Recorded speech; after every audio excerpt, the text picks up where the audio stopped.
ஆக்கப்பூர்வமான நிகழ்வுகளை அலசி ஆராய் ஒரு களம்.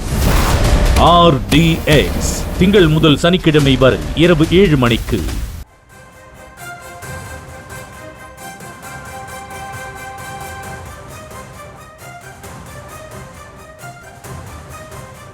தற்போதைய அண்மை செய்தி. திருச்சி சிறுகனூர் அருகே 10 கிலோ தங்கம் கொள்ளையடிக்கப்பட்ட சம்பவத்தில் 3 பேர் கைது செய்யப்பட்டிருக்கிறார்கள். அது குறித்தான அண்மை செய்தியை நாம் பார்த்து வருகிறோம். விவரங்களை நம்முடைய செய்தியாளர் கதிரவன் வழங்க நாம் கேட்கலாம். கதிரவன், காவல்துறை விசாரணையில 3 பேர் சிக்கியிருக்கக்கூடிய நிலையில இதன் பின்னணி என்ன? வணக்கம் சாம். சென்னை சவுகார்பேட்டை ஆர்கே ஜுவல்லரி மேலாளர் பிரதீபம் திண்டுக்கல்லில் ஆபரண நகைகளை விற்பனை செய்துவிட்டு மீதமுள்ள 10 கிலோ தங்கத்துடன் காரில் 3 பேருடன் கடந்த 14ஆம் தேதி சென்னை நோக்கி சென்று கொண்டிருந்தார்.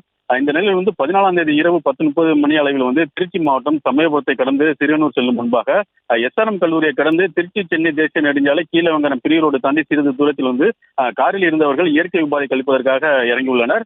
அப்போது பின்னால் வந்த காரில் 4 பேர் இறங்கி முன்னாள் இயற்கை உபாதை கழித்து கொண்டிருந்தவர் மீது முகத்தின் மிளகாய் பொடி தூவியும், மேலும் காரில் தடயங்கள் எதுவும் சிக்கக்கூடாது என்று காரிலும் மிளகாய் பொடி தூவியும் காரில் இருந்த 2 பேக்குகளில் 10 கிலோ தங்கத்திற்கு மேல் இருந்துள்ளது. அதையும் பறித்துக் கொண்டு சென்றுள்ளனர். இதனைத் தொடர்ந்து சென்னை சவுகார்பேட்டை ஆர்கே ஜுவல்லரி மேலாளர் உள்ளிட்ட 3 பேர் சமயபுரம் காவல் நிலையத்தில் புகார் அளித்தனர். புகாரின் அடிப்படையில் சமயபுரம் போலீசார் விசாரணை செய்து வருகின்றனர். மேலும் கைரேகை நிபுணர்கள் காரின் உள்ளேயும் வெளியேயும் வெளிப்பகுதியில் கைரேகை பதிவு செய்து சென்றனர். குறிப்பாக திண்டுக்கல்லில் இருந்து இவர்கள் நகைகளை விற்பனை செய்துவிட்டு மீண்டும் தங்கத்தை காரில் வைத்து சென்னைக்கு செல்லும் பொழுது திண்டுக்கல்லில் இருந்து பின்தொடர்ந்து வந்த கும்பல் கொள்ளையடித்திருக்கலாம் என்ற கோணத்தில் போலீசார் விசாரணை செய்தனர். மேலும் ஆர்கே ஜுவல்லரி மேலாளர் உள்ளிட்ட 3 பேரிடம் தொடர்ந்து போலீசார் விசாரணை செய்தனர். இந்த நிலையில் சமயபுரம் போலீசார் அந்த பகுதியில் உள்ள CCTV இருக்கிறதா என்பதும், மேலும் அந்த அதன் அருகே சுங்கச்சாவடி உள்ளது. அந்த சுங்கச்சாவடியில் CCTV இருக்கிறதா என்று அந்த CCTV தொடர்ந்து பார்த்தோம்னா அந்த CCTV அந்த காரில் வந்தவர்கள் அதாவது போலியான நம்பர்களை பயன்படுத்தியுள்ளார்கள் என்பது தெரிய வந்துள்ளது. மேலும் திருச்சி மாவட்ட காவல் கண்காணிப்பாளர் செல்வநாகரத்திற்கு உத்தரவின்படி 5 தனிப்படைகள் அமைத்து கொள்ளையர்கள் தேடி வந்தனர். கொள்ளையடிக்கப்பட்ட தங்கத்தின் மதிப்பு 12 கோடி இருக்கும் என தகவல் வெளியானது. இந்த நிலையில் வெளிமாநிலத்தை சேர்ந்தவர்கள் கொள்ளையடித்ததாக பல்வேறு மாநிலங்களில் தனிப்படை போலீசார் கொள்ளையர்களை தேடி வந்த நிலையில் ராஜஸ்தானை சேர்ந்த 3 பேரை பிடித்து தனிப்படை போலீசார் விசாரணை செய்து வருகின்றனர். குறிப்பாக பவாரியா கொள்ளையர்கள் இருக்கலாம் என போலீசார் தகவல் வெளியாகியுள்ளது.